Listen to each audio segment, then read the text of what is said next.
Nous avons compris que le cri là, de la nuit, c'est le message de l'air. Parce qu'il vient comme un voleur dans la nuit. Amen. Est-ce que vous comprenez? Amen. Donc, ce cri-là, c'est le message de l'air pour permettre à l'épouse de voir son époux. Hein? Et d'aller à sa rencontre dans les airs. Ici, nous avons lu dans 1 Thessaloniciens 4. Hein? La femme, dans Matthieu 25, a dit voici l'époux aller à sa rencontre. Et 1 Thessaloniciens 4 dit nous les rencontrerons où? Dans les airs. Amen. Et les nous là, ce sont nos âmes. Nous avons lu ça. Que nous ne sommes pas ces corps. Nous sommes cette âme. Amen.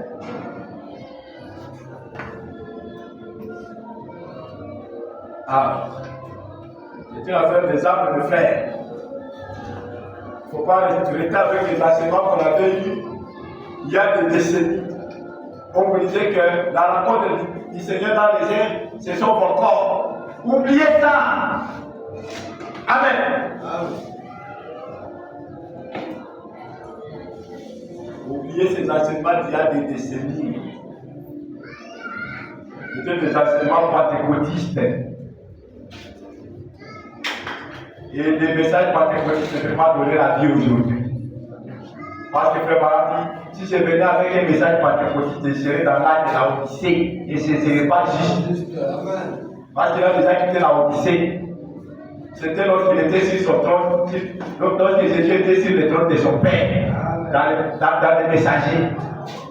Et quand il est sorti du trône du Père, Frère Barami a senti une déflagration, comme si on avait tiré sur lui. Et cette constellation s'est formée à partir de là où il s'était mis. Amen.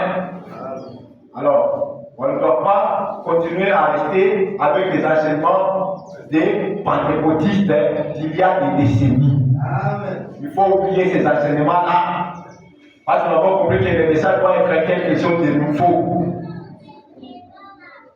Amen. Amen. Pas les mêmes vieilles choses qu'on connaît, les mêmes vieilles écoles de pensée.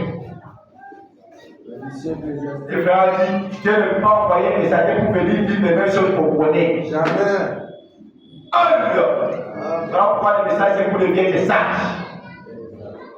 Ceux qui veulent apprendre. Le Jésus a dit c'était nous père. Parce que Dieu a caché ces choses aux sages de ce monde. Et la sagesse de ce monde c'est une folie devant Dieu. C'est la sagesse de Dieu qu'il faut avoir. Pour comprendre les choses de Dieu. Amen. Et c'est ça qui fait, et c'est cette compréhension-là, c'est ça qui fait de nous des vieilles sages. Amen. C'est cette compréhension-là qui fait de nous des vieilles sages. Ok? Yes, sir. Ok. Alors, nous irons à la rencontre du Seigneur dans les airs.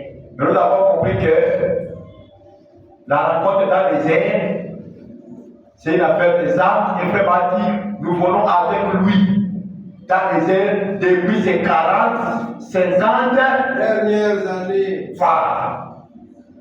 Nous volons avec lui dans les airs depuis ses 40, 50 dernières années. Là, nous sommes en 1964. Est-ce que vous ne voyez pas que c'est tout le parcours du message de l'air? Hein, frère? Vous ne voyez pas que c'est tout le parcours du message de l'air? Alléluia. Donc, la rencontre dans les airs, mes frères, c'est le message de l'air. C'est quand nous entrons dans le message de l'air. C'est ça que nous les rencontrons dans les airs. Et ce sont nos actes qui sont concernés. Ce n'est pas les airs comme les physiciens, où il va descendre. Nous avons compris que descendre ne suffit pas comme les physiciens le disent, ou bien comme les gymnastes et les sportifs. C'est ça. Ça, ce sont des définitions des sportifs. Descendre pour nous, c'est prendre une forme visible. C'est ça, descendre pour nous dans les messages de rêve. On a vu ça. Amen. On a vu ça. Ok?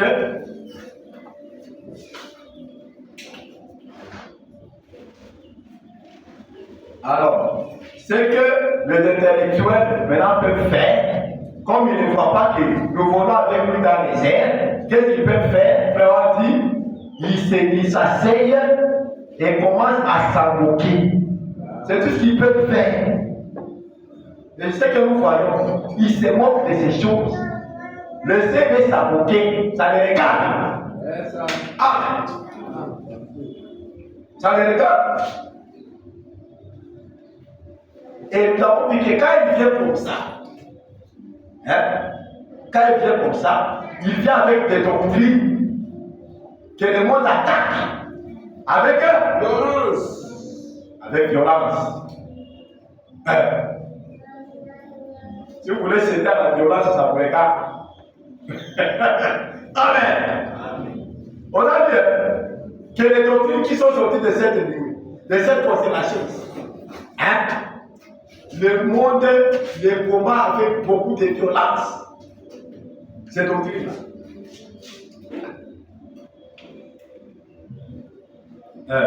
Alors si vous allez céder à cette violence, parce que tous les amis ne veulent pas croire comme ça. Alors moi aussi, je m'aligne chez les amis. Il sera aussi parmi les gens qui sont en train de combattre ça. Oh, ça c'est pour les vieilles folles. Ok? Parce qu'elles ne peuvent pas voir les choses telles qu'elles s'accomplissent. Mais on va refuser qu'elles ne peuvent pas voir. Ok? C'est comme ça qu'ils combattent ça. Les doctrines qui sont sorties ici. Amen. Et Frère Bana dit, cette condamnation, c'est Jésus qui se tient là et dit, c'est la preuve que le message est la vérité. Amen, amen. Je vais dire ça.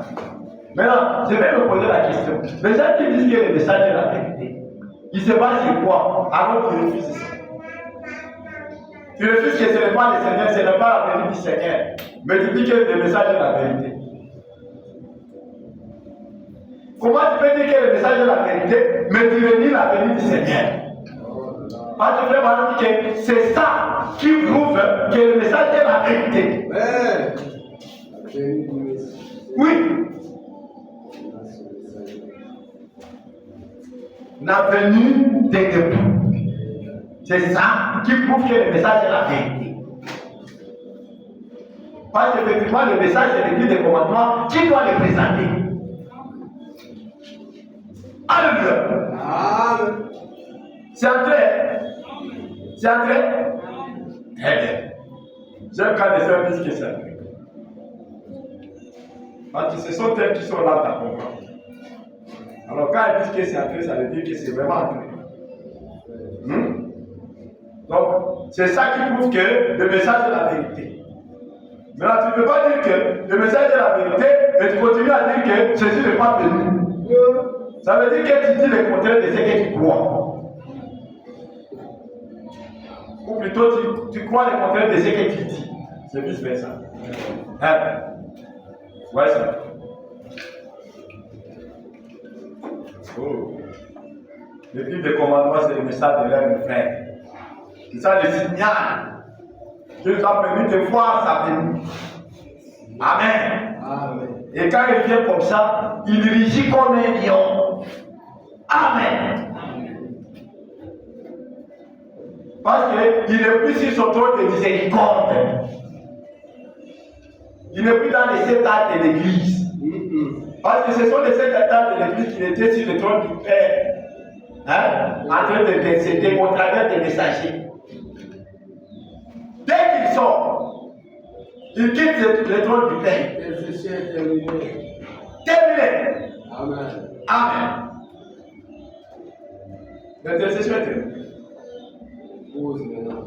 Alors, quand il vient comme ça, il rugit comme un lion. Et quand il rugit, qu'est-ce qui se passe? Les sept tonnerres font entendre leur voix. N'est-ce pas? Yes. Non. Quand les sept tonnerres ont fait entendre leur voix, Jean voulait écrire. Mais on lui a dit non, c'est pas toi d'écrire, c'est pas ton travail. C'est de ça. Ne l'écris pas. C'est toujours de la voix du septième ange. Quand il sonnera de la trompette. Alléluia. Le cri des commandements, la trompette et la voix de la cage, c'est la même chose. Parce que le septième ange qui sonne ça. Amen. Et c'est Jésus-Christ qui descend. C'est-à-dire Jésus-Christ qui se manifeste et qui sera visible au travers du corps qu'il a emprunté. Et ça. C'est facile à comprendre, plus difficile. C'est facile, hein? Voilà. Merci Seigneur. Alors, quand il rugit comme ça, les sept tonnerres font entendre leur voix. Et la voix de sept tonnerres, c'est ça les sept sceaux. Amen. C'est ça les sept sceaux. La voix là. L'explication. Parce que quand Jean a vu les sceaux, c'était des symboles. Il vit les cavaliers, tout ça. Un cavalier sur le cheval blanc. Maintenant, c'est le septième ange qui doit donner l'explication de ça. Le mystère qu'on avait interdit à Jean d'écrire. C'est le septième ange qui doit donner l'explication de ça. Amen. Et l'explication de ça, c'est ça les sept tonnerres. Quand Frère Branham explique les choses, ces explications-là, c'est ça, les sept tonnerres. Est-ce que quelqu'un comprend?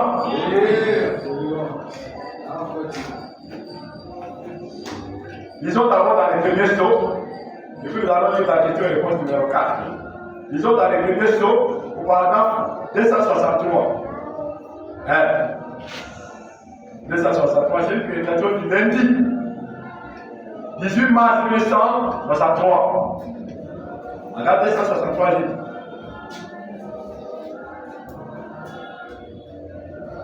Il dit, nous avons vu ce que les tonnerres signifient. C'est exact. Nous savons cela. Voyez-vous? Les tonnerres, hein, c'était la voix de Dieu quand les eaux s'est ouvertes.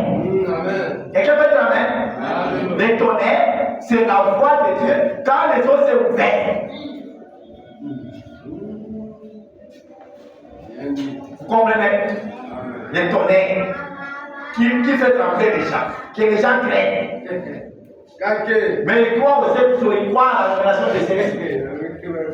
Ils ne savent pas que la révélation des sept jours, c'est ça les sept tonnerres. Vraiment. Oh. Amen. Les tonnerres, c'était la voix de Dieu quand les eaux s'est ouvertes. Amen. Amen. C'est la voix de Dieu quand les eaux s'est ouvertes. N'est-ce pas? Or, on avait interdit à Jean d'écrire ce qu'il avait vu. Ce que les sept tonnerres avaient dit. Parce que les sept tonnerres, c'était des voix. Amen. Les sept tonnerres, c'était des voix. Alléluia. Amen. Et ces voix, quand Jean les a entendus, il voulait écrire, mais on lui a dit, n'écris pas ce qu'ils disent. N'écris pas ce que disent ces voix. Amen. Oh. Alléluia. Les tonnerres, hein, c'était la voix de Dieu quand les choses s'est ouvertes. Maintenant, il explique au paragraphe 264. Maintenant, qu'est-ce que signifie le cheval blanc? Parce que dans le premier saut, on dit quand il prit le premier saut, il parut un cheval blanc. Maintenant, la signification du cheval blanc, c'est ça le tonnerre, le premier tonnerre. Parce que c'est ça qui se rattache au premier saut. Amen.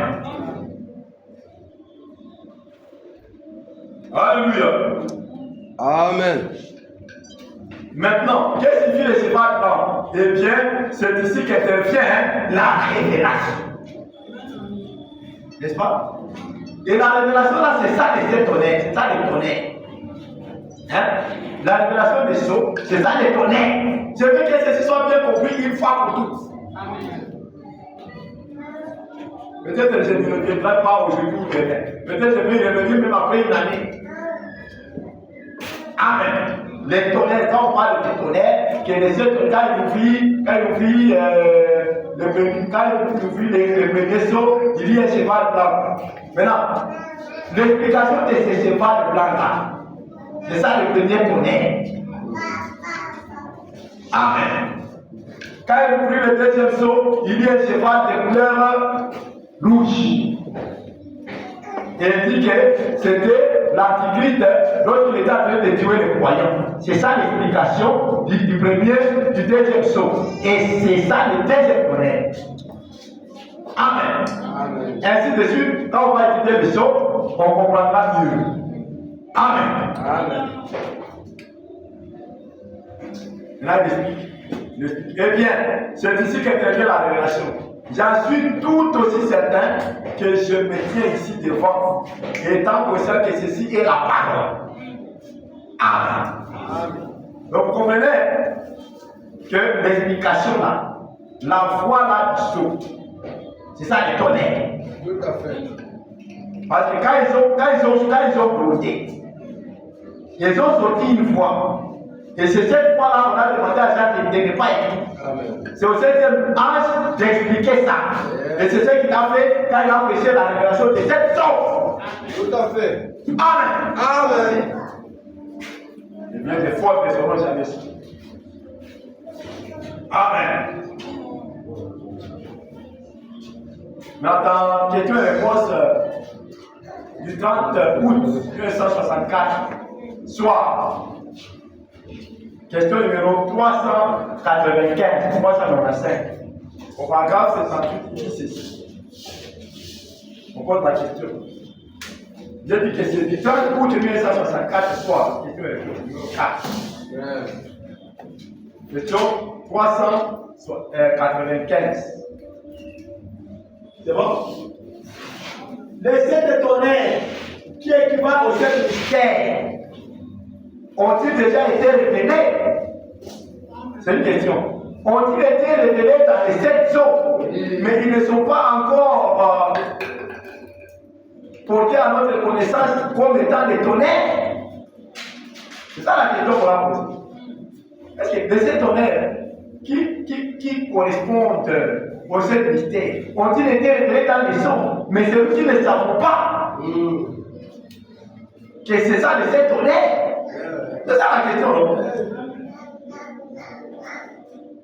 Hein? Maintenant, frère Watt, à celui qui a posé cette question, il dit non! Ils ont été révélés dans les sept eaux. Voilà.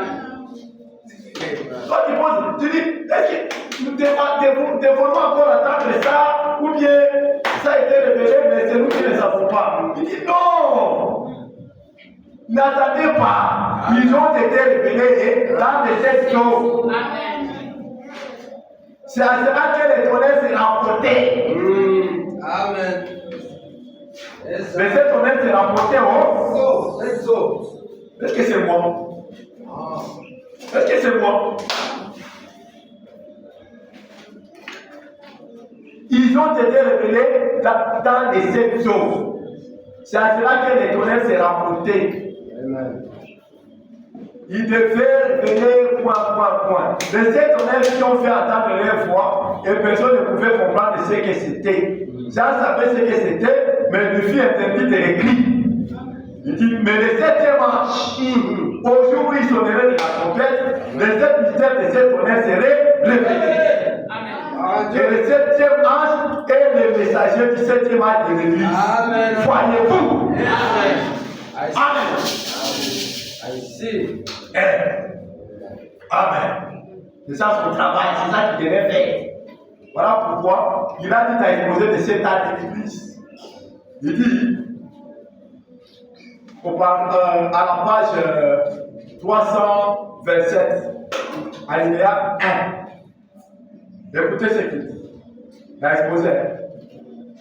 Il dit dans la version prochaine, il dit: Or, ce messager de Malachie 4 et d'Apocalypse 17 va faire deux choses. Deux choses. Alléluia. Premièrement, selon Malachie 4, il amènera les cœurs des enfants au Père.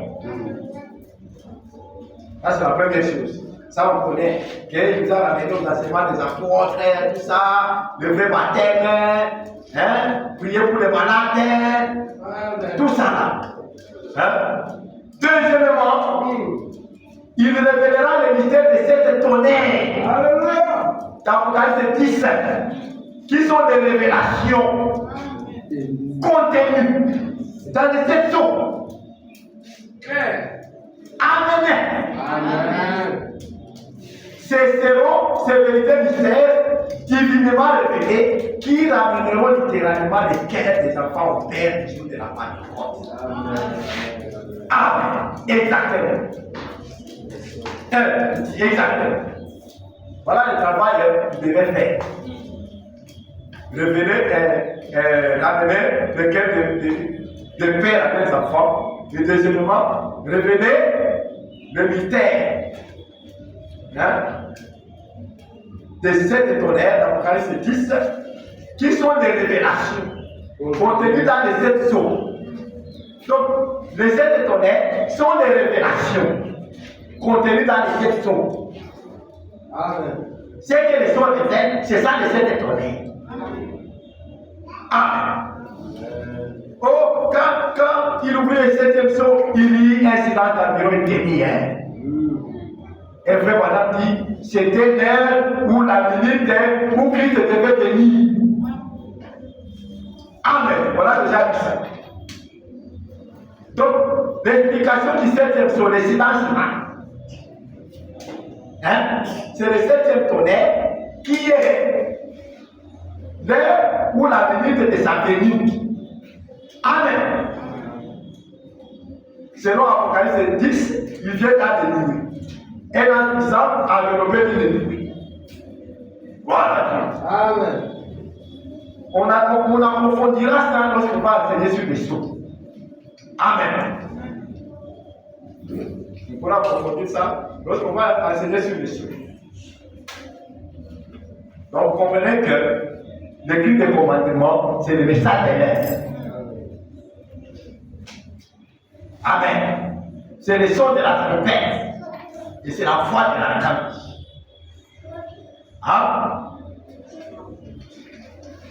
Donc, c'est le messager ici qui nous ouvre les yeux de frère.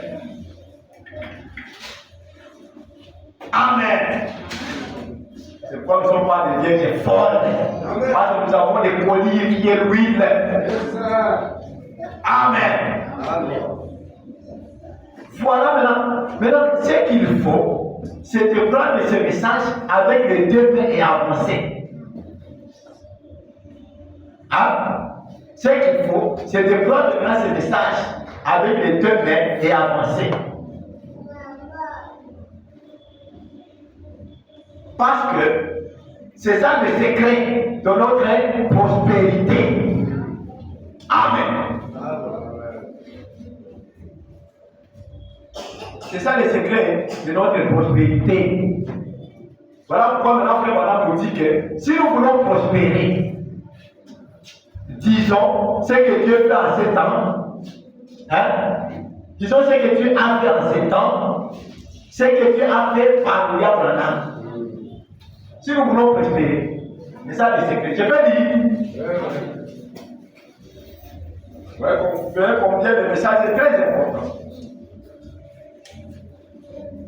Parle à cette montagne, San José, Californie, lundi 23 novembre 1959. Son papa dit ceci. J'aimerais simplement aller à l'intérieur et vous faire connaître un peu ce que le Saint-Esprit fait dans ma propre vie. Voilà. Et j'espère, en faisant ainsi, que cela vous fera prospérer et vous amènera vous-même plus près de Dieu. Amen. Amen. Vous voulez prospérer? Oui, Vous oui. voulez aller plus près de Dieu? Oui, oui. Frère Branham dit,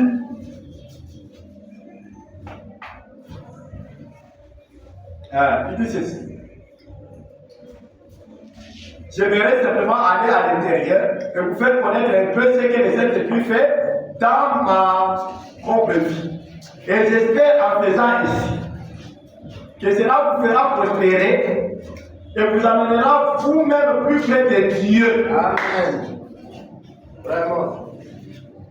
Et je vais vous parler d'un don divin qui est maintenant prêt de venir dans l'église.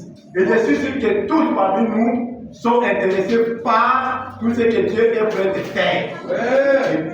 Par l'accomplissement de promesses divines, cela a donc été raconté qu'une fois, et c'était dans mon propre tabernacle en Indiana. Ce soir donc, j'allais essayer de vous dire ce qui est arrivé pendant ces quelques jours qui viennent de passer. Amen. Amen. Donc, le secret de notre prospérité, le secret pour que nous soyons plus près de Dieu, c'est de dire ce que Dieu a fait dans la vie de William Branham, dans ses ministères. Amen. Toutes ces choses à de dire ici, c'est Dieu qui a fait. Amen. Amen. Amen. C'est Dieu qui a fait. Et ça va nous faire prospérer. Ouais, ouais. Amen. C'est pour ça qu'un groupe de gens avait dit à Frère Branham, Frère Branham, votre ministère est celle qui sauvera le monde. Amen. Yes, sir. C'est pourquoi nous devons chérir ce ministère. Amen. Nous devons chérir ce ministère-là. Je suis au paragraphe 198, 188, 198, c'est ça dans notre français ici. Dans l'application, la condamnation par représentation.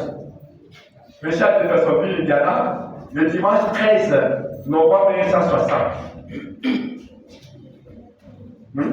198, il dit ceci. Je vais dire ceci. Écoutez bien ça. Ils disent, Frère Branham, aucun ministère n'est comparable au vôtre. Ça, c'est correct. Amen. Amen. Amen. Aucun ministère n'est comparable au vôtre nulle part dans le monde. De part des surnaturels qui l'accompagnent. C'est l'exacte vérité. Amen. Des grands hommes, je pourrais mentionner leur nom si ce n'était pas enregistré. M'ont appelé pour que j'aille avec eux et disent votre ministère est la seule chose qui sauvera le monde. Correct. Très juste. Des grands hommes, après Frère Branham me dit, il veut même qu'il aille avec eux. Amen. Ah, Frère Branham, il n'est pas allé avec eux, frère. Pas aller avec lui. Et quand ils avaient compris que c'est le ministère, c'est le seul ministère qui peut aider.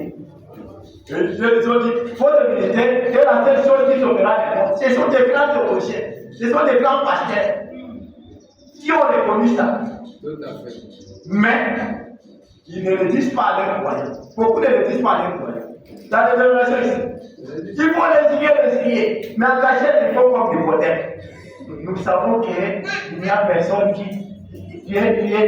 tu es un docteur venu de Dieu parce qu'il n'y a personne qui peut faire ce que tu fais. Mais dans les églises là, ils ne disent pas. Pas le truc. Pourquoi? Ils ont peur que leur brebis les quitte. Voilà. Ouais. Oh. Alléluia.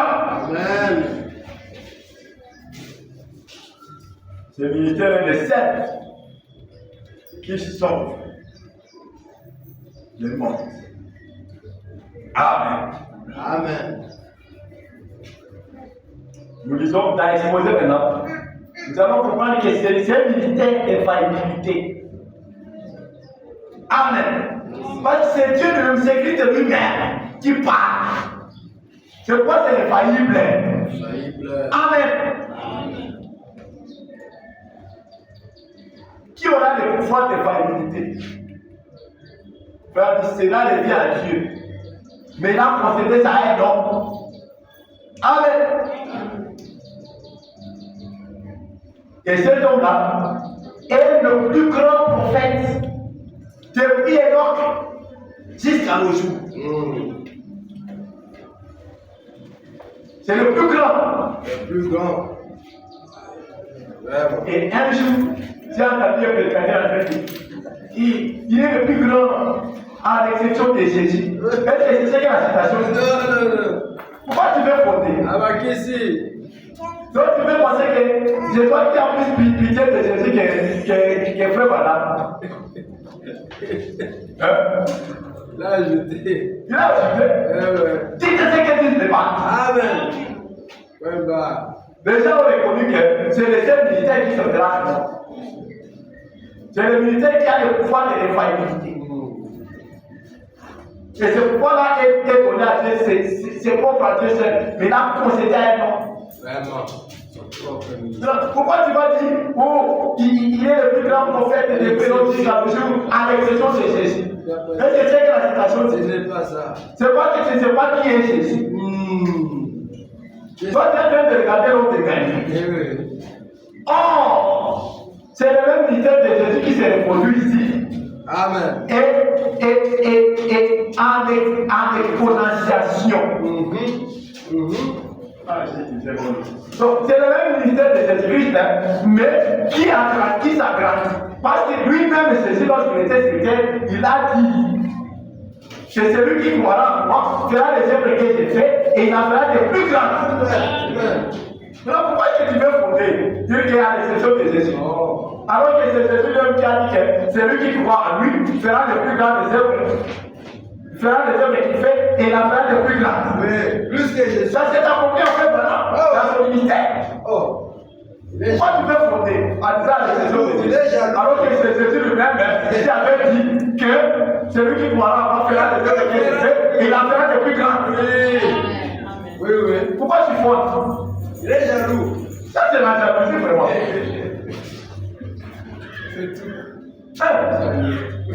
Dieu a reconnu que c'est le plus grand. Oh Dieu! Parce que c'est toujours Jésus-Christ, Amen, qui a ouvert le corps pour faire de plus grandes choses qu'il avait fait lorsqu'il était né sur la terre. Il a eu plus de succès. Oui, on a vu ça. Amen. On a vu ça. Qu'il a eu plus de succès dans le ministère de William Branham que dans son propre ministère là en Orient. Pourquoi est-ce que tu veux voter et dire à l'exception de Jésus de Galilée?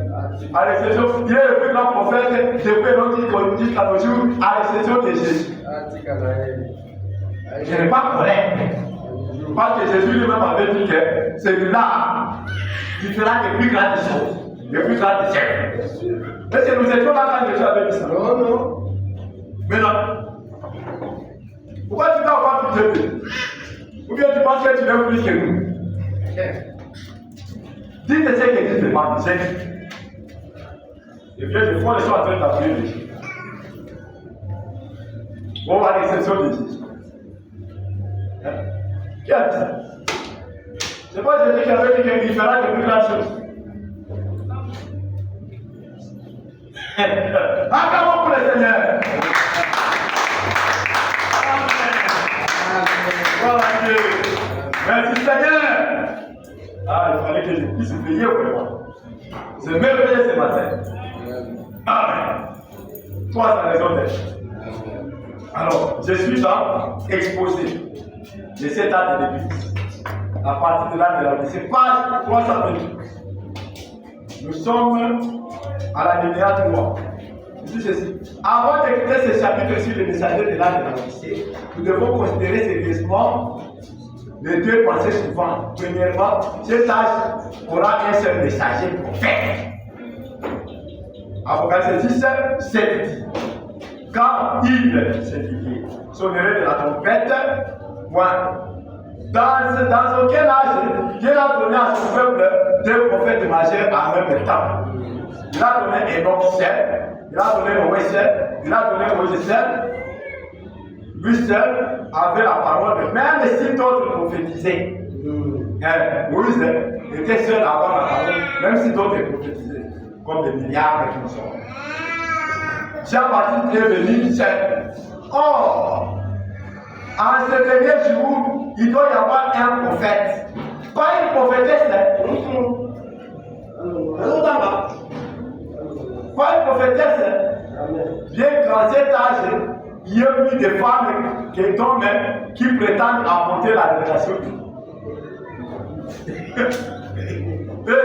À cet âge, les femmes, regardez, vous entendez dans les églises, on dit bon, le matin de cette église-là, c'est le monsieur-là. Mais c'est sa femme qui prêche pour vous. Ouais.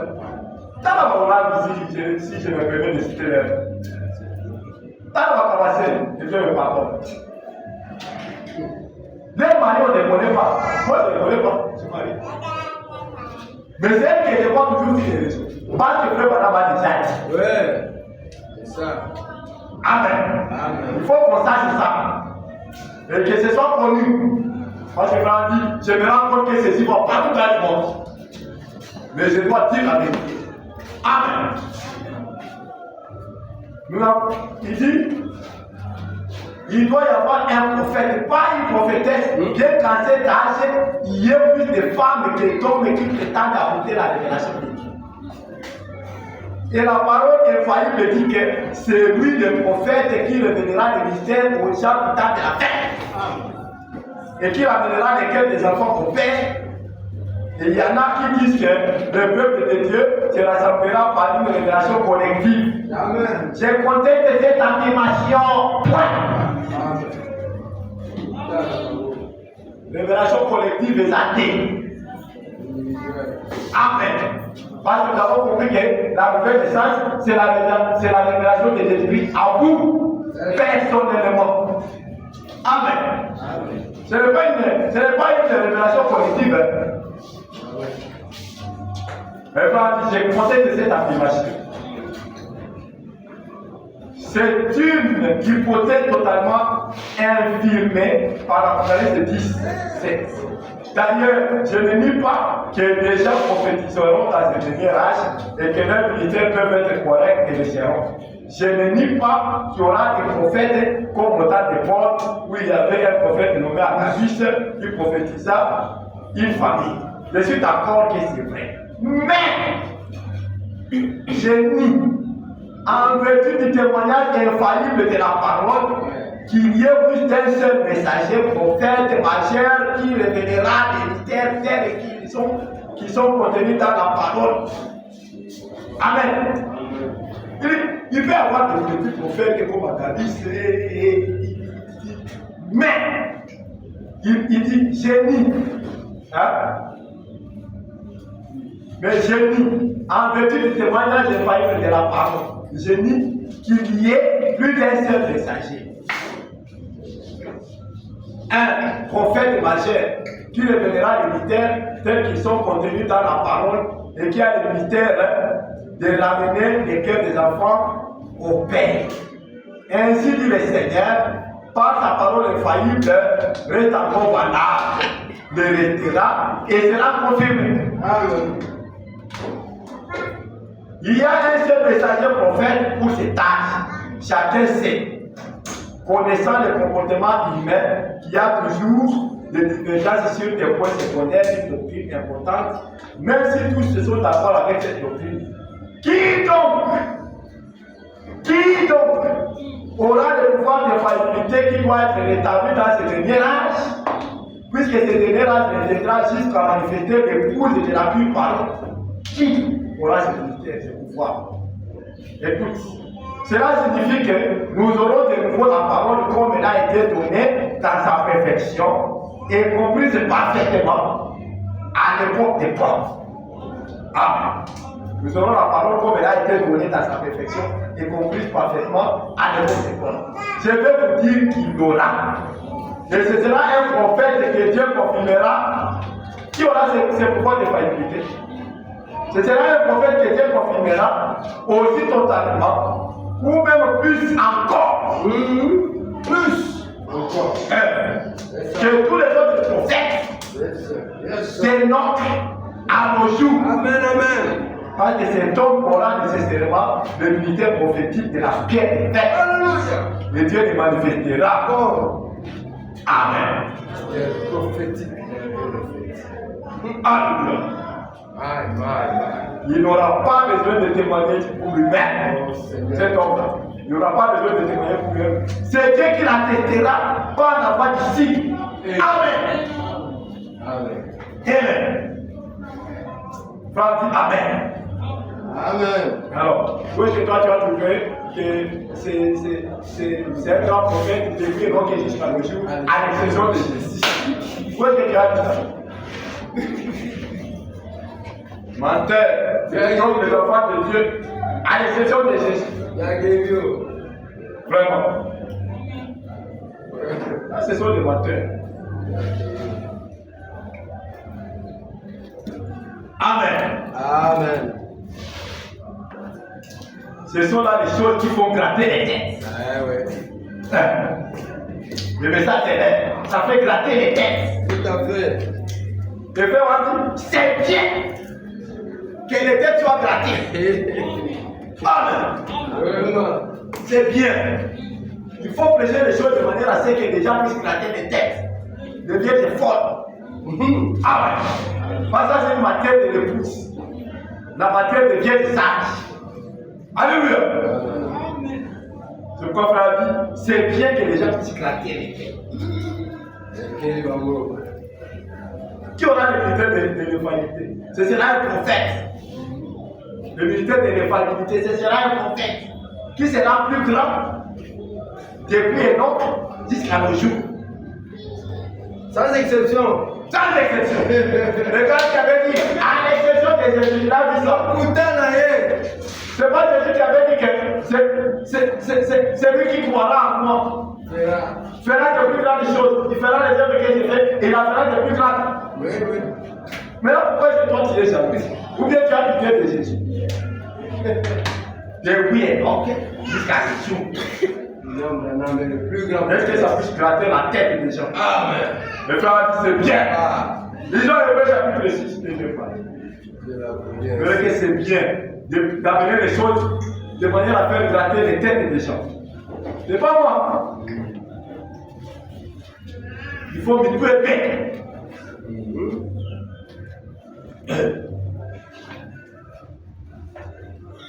Alléluia. Amen. Il faut me tuer bête. Alors, on a dit qu'il a tué un mot. Il dit ceci. Dans Hébreux chapitre 6, deuxième partie. Nous sommes au paragraphe 219. Il dit, il y a quelques minutes, je disais à frère de vie. Il dit, nous abordons cette partie au sujet de laquelle les gens s'éclatent la tête et disent. Dites quoi? Je ne crois pas ça. Voyez-vous? Voilà les gens que nous abordons. Je sais que nous aimons. Alors, c'est que vous aimez. Comme ça. Nous voulons apporter les choses qui viennent du prophète et que les gens disent je ne crois pas ça. C'est ça maintenant la preuve qui montre que je ne crois pas le message de Dieu. Le frère dit nous aimons ça. Mais voilà les gens que nous apportons et c'est ce que nous aimons. J'ai continue. Un ministre me parlait de ça. Eh bien, c'est parce que beaucoup vont se gratter la tête. J'ai dit, c'est ce que nous voulons. C'est ce que nous voulons. Un ministre qui se gratte la tête. Il dit, fais voilà. C'est chaud ici. Il dit, je pense que beaucoup vont se gratter la tête. Je dis, c'est ce que nous voulons. Gratter la tête. Amen. Donc vous comprenez que Dieu le fait expressément. Il le fait exprès. Et lorsqu'il était sur la terre encore ici, à l'Orient, il a fait exprès. À l'Occident, il le fait encore exprès. Il dit c'est bon que les gens se grattent les têtes. Amen. C'est fait exprès. J'ai dit Dieu te voit. Je suis en train de terminer. Pardonnez-moi. Il me reste 7 minutes.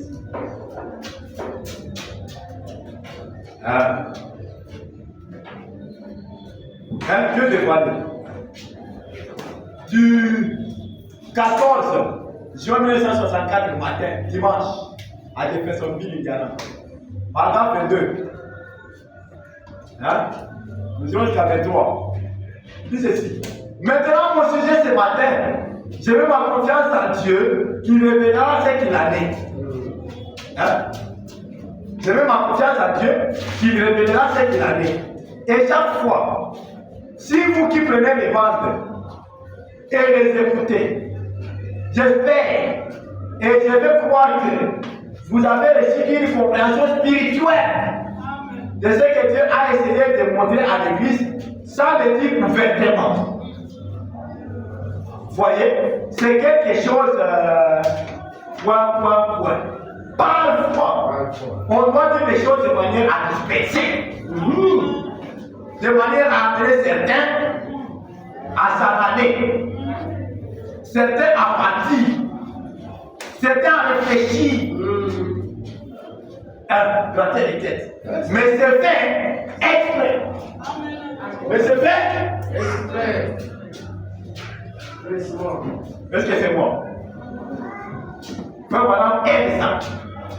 Parce que ça, c'est une matière de la vieille sage. Il faut que ce soit comme ça. Amen. Regardez comment il avait fait là quand il était en Goliath. 23. Alors, il se voulait que certains disent, vous voulez dire que Dieu ferait une chose pareille, exprès?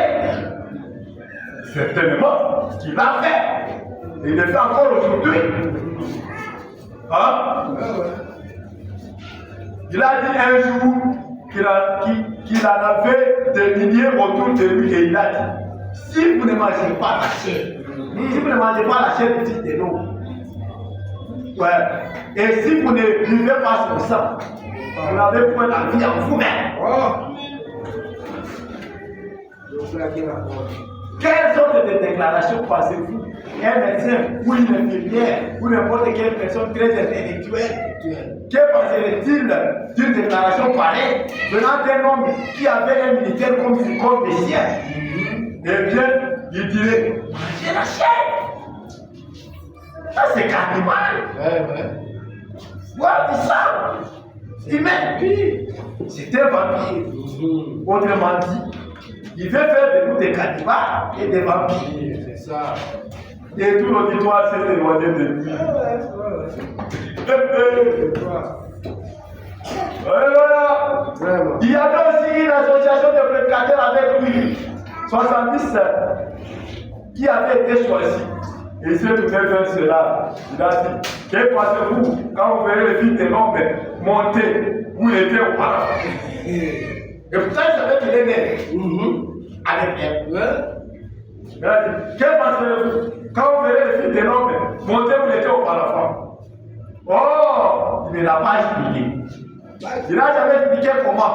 Jamais. C'est quoi qu'il a fait plus tard. Il a dit et c'est tout. Puis il a parlé, c'est tout. Vous voyez? Et alors, à ce moment-là, il a dit, que direz-vous à ces prédicateurs quand vous verrez le fils de l'homme monter où il était auparavant? Sans doute que ces hommes ont dit, un petit instant là. Oh, nous mangeons avec lui. Nous faisons la prêche avec lui. Nous dormons avec lui. Nous savons où il est né. C'est Bethléem. Nous avons vu les vaisseaux dans lesquels il a été baissé. Et comment cet homme est? C'est une faute de déclaration. C'est une faute de déclaration. Alléluia. Et la Bible dit, il n'allait plus avec lui. Ils l'ont quitté. Amen. Amen. Donc, ce qu'il a fait là-bas, il le fait ici. Expressement. Exprès. Le frère a dit, c'est ce que nous voulons. Les masses doivent partir. Donc il y a un temps où on doit porter, et d'autres temps où on doit porter des choses à de manière à ce que les gens puissent classer leur tête. Je ne crois pas ça. Et puissent dire, je ne crois pas ça. Même si c'est clair, c'est pas c'est là. Amen. Amen. Oh! Les deux efforts sont loin de ces choses, mon frère. Très loin de ces choses. Amen. Les deux efforts sont très loin de ces choses. Maintenant, qu'en est-il des dénominations? Parce que on va compris que les vieux efforts aussi prêchent aujourd'hui le message. Tout à fait. Ils prêchent aujourd'hui le message. Ils sont dans les églises du message. Mais ils prêchent que Jésus va venir. Ils prêchent la seconde venue. On a vu ça. Ils prêchent que Jésus va venir. Préparez-vous. Ainsi de suite. Malgré tout ce que le message a dit. Parce que frère maman a déjà dit que les vieux efforts ne peuvent pas voir sa venue. On l'a vu. On l'a vu. Amen. Maintenant, les dénominations, c'est encore pire. Parce que maintenant, frère m'a dit, quand maintenant il prêche son message, quand il proclame son message, les dénominations deviennent des prostituées. Amen. Est-ce que vous comprenez maintenant? Pourquoi est-ce qu'il dit que les vieilles folles, c'est tout dans les églises du message? C'est parce que maintenant, quand il proclame son message, c'est-à-dire des choses, hein? Qu'est-ce qui arrive aux dénominations? Elles deviennent des prostituées. Et certaines églises du message deviennent des vieilles folles. Amen. Donc vous comprenez qu'au début, là, pendant les âges, quand il prêchait les âges, il disait Billy Graham, David Duplessis, vous voyez. Mais maintenant, quand il prêche les choses, c'est là qui était le vieil folles. Cet esprit-là entre maintenant dans les églises du message. Et maintenant, elles maintenant deviennent des prostituées. Pas des vierges, mais des prostituées. Sont plus vierges. Elles deviennent maintenant des prostituées. Amen. Et les vierges font maintenant, on les retrouve dans les églises du message. Parce qu'elles prêchent le message, mais un message sans la venue du Seigneur. On a lu. Amen. Je vais lire maintenant voilà, où il dit que quand maintenant il prêche son message, et nous savons bien que son message, ce sont les 7 sceaux. Amen. Amen. Parce que là, il dit que toutes les fois qu'il y avait des guérisons et des miracles, je savais que ce n'était pas pour mon message. Amen. Il dit, c'est quand maintenant les sceaux ont été ouverts, c'est là que la Bible est devenue une nouvelle Bible. Et c'était ça mon message. Ça on connaît. Parce qu'on a déjà mis ça dans la prédication dernièrement, au paragraphe 156.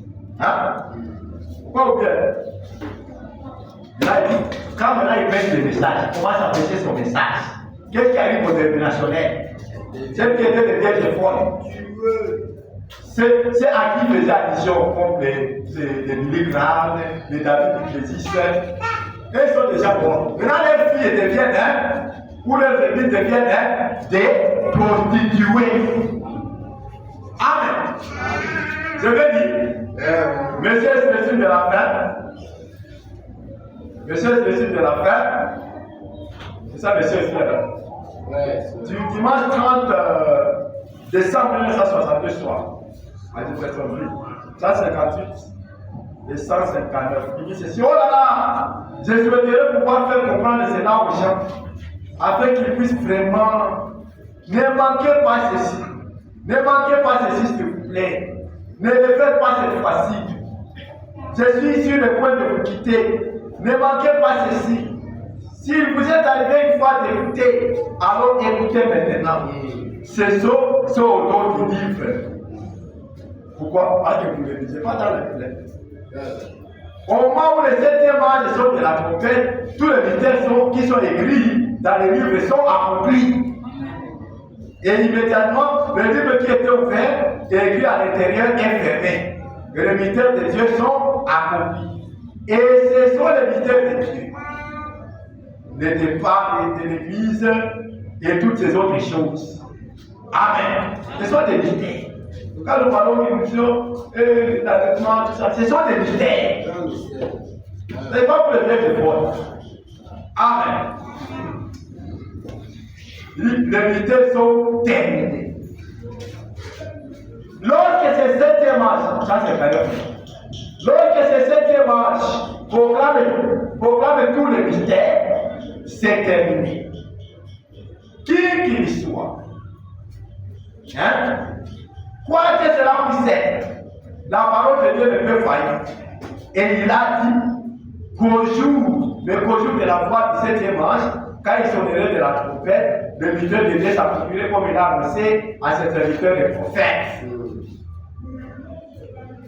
Toutes ces choses, comme Rome, la Montituée et toutes les églises protestantes, des dénominations devenant comme elles, des dénominations, elles sont devenues ces prostituées. Voyez-vous? Oui, je vois. Amen. Elles sont devenues des prostituées. Quand le message est proclamé, les dénominations deviennent des prostituées. Ils ne sont plus des vierges. Ils ne sont plus des vierges. Alléluia. Amen. Maintenant, les vierges, il faut que vous allez les trouver dans les églises de Dieu et des messages. Amen. Les choses dans le message, mais elles ne peuvent pas voir la venue du Seigneur, elles ne peuvent pas voir l'enlèvement qui est surnaturel. Oui. Parce que pour elles, tout est différent. Pour les vierges de foi, tout est différent. Vous comprenez? Pour eux, on dirait qu'il y a rien de surnaturel. Tout est charnel. Littéral charnel. Nous monterons avec nous monterons. Donc tu vois, tout est littéral charnel. Alors que Frère Maran dit que c'est un agrément surnaturel. C'est une révélation surnaturelle. Toute la chose est basée sur le surnaturel. Que le Seigneur vous bénisse. Amen.